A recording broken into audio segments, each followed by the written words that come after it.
of a number of places that I visited because of my race.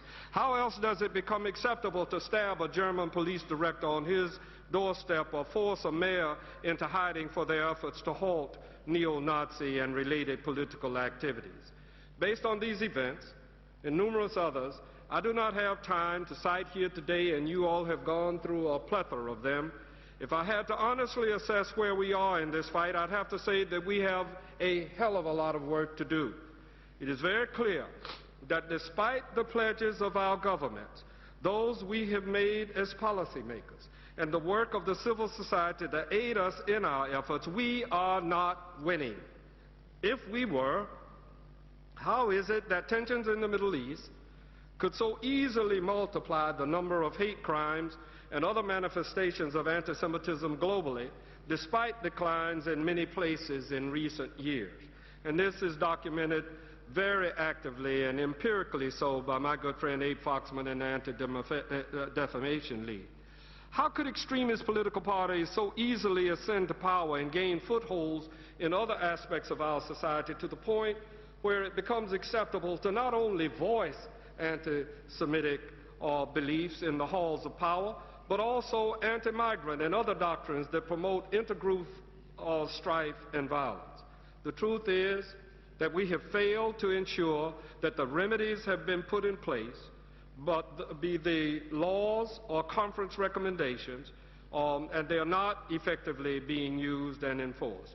Despite what Jerry Grafstein and I can tell you that countries agreed to in the OSCE, only 13 of 56 participating states are fulfilling their basic commitments to monitor hate crime.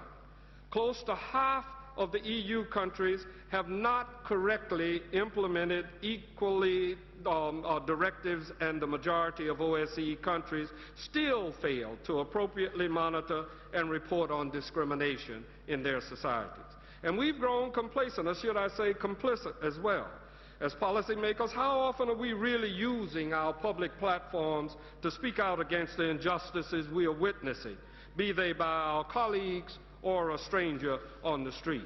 How many of us have turned a blind eye to policies and doctrines that allow migrants, Roma, Sinti, and Muslims to be the new scapegoats, while forgetting that history has already shown us that a new sacrificial lamb can and will in time take their place if prejudice is allowed to prosper? And that is why I speak so passionately about Congo and Darfur.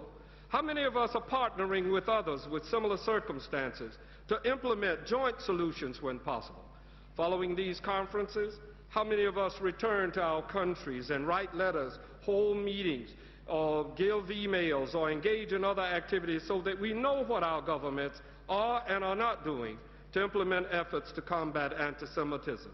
How many of us know the funding levels of effectiveness of the programs that have been created in our classrooms to teach about prejudice and discrimination, or in our police forces or justice centers to punish related crimes?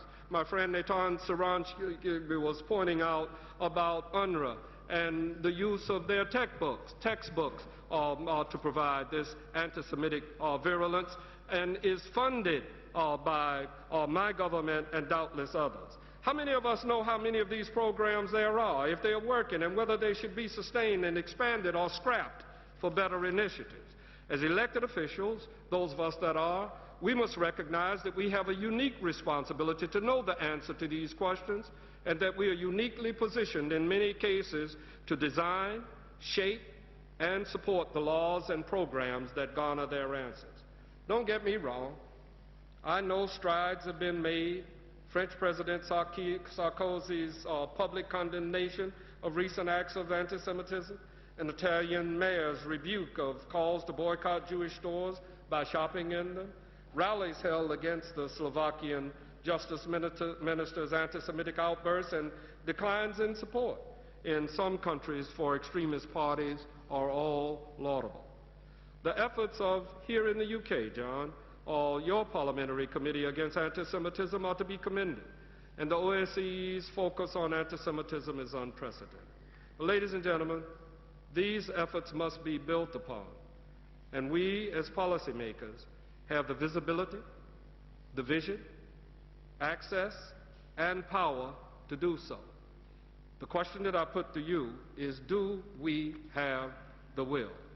I'm certain that some of you think I'm being unfair or too harsh, but I've been fighting a lifetime and cannot believe, first, that we are not further along, and second, that there is not more that all of us can do in our respective stations. For those of you that I have upset, it was deliberate. I hope my words will simply motivate you to do everything in your power to prove me wrong.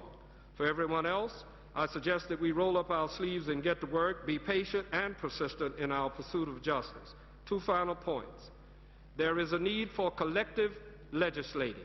When you legislate in your parliaments, there should be a methodology that would allow for me to know that legislation exists and to be able to use it as a template for similar legislation if I can. I also think that we need to establish an inter-parliamentary chat room to report and share ideas regarding anti-Semitism and to be mindful of our responsibilities to civil liberties in that regard. I think we must vigorously, and this conference has shown that, pursue internet hate. We need retaliatory blogs or counter blogs and an active way of going about dealing with it. But more than anything, John, we need to hear from experts in civil liberties and experts in technology that will allow us to clearly have an understanding about what we must do about this pernicious virulence that is being perpetuated worldwide.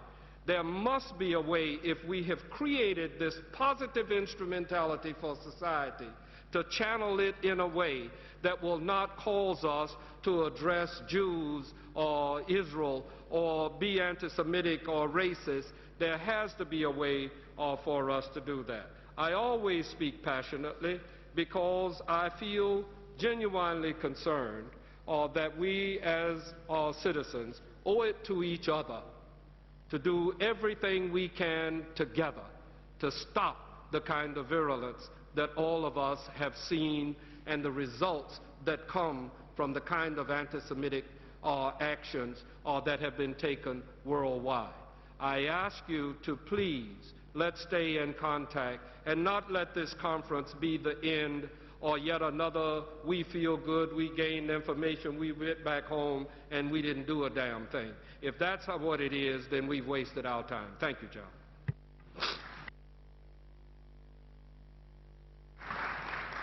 Thank you, Elsie, thank you. And now call on Nathan Sharansky.